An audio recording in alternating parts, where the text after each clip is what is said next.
తండేల్ మూవీతో ఇక రాజులమ్మ జాతర అంటున్నాడు నాగ చైతన్య. నాగ చైతన్య, సాయి పల్లవి జంటగా నటిస్తున్న మూవీ తండేల్. ఈ చిత్రాన్ని చందు మొండేటి దర్శకత్వం వహిస్తున్నాడు. ఈ చిత్రానికి సంబంధించి తాజాగా ఓ గ్లిమ్స్ ను రిలీజ్ చేశారు దర్శకులు.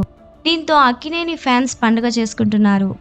మా నుండి ఊడదీసిన ఓ ముక్క మీకే అంతుంటే ఈ ముక్కను ముష్టి వేసిన మాకెంతుండాలి అంటూ వచ్చేది డైలాగ్స్తో తేరే పాకిస్తాన్ కే అడ్డా మే బైట్ కే బత్తా రహాతా హూ భారత్ మాతాకే జై అంటూ నాగ చైతన్య చెప్పిన డైలాగ్తో ఈ మూవీ ఓ రేంజ్ లో ఉండబోతుందనేది అర్థమవుతుంది.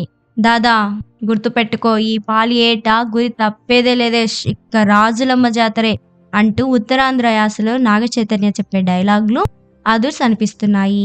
ఈ మూవీ వాస్తవంగా జరిగిన ఘటనతో తెరకెక్కిస్తున్నామని పాకిస్తాన్ తీర రక్షక దళానికి అనుకోకుండా పట్టుబడిన ఓ భారత మత్స్యకారుని కథ ఈ సినిమా ప్రధాన అంశమని చిత్ర యూనిట్స్ ఇంతకు ముందే తెలిపారు.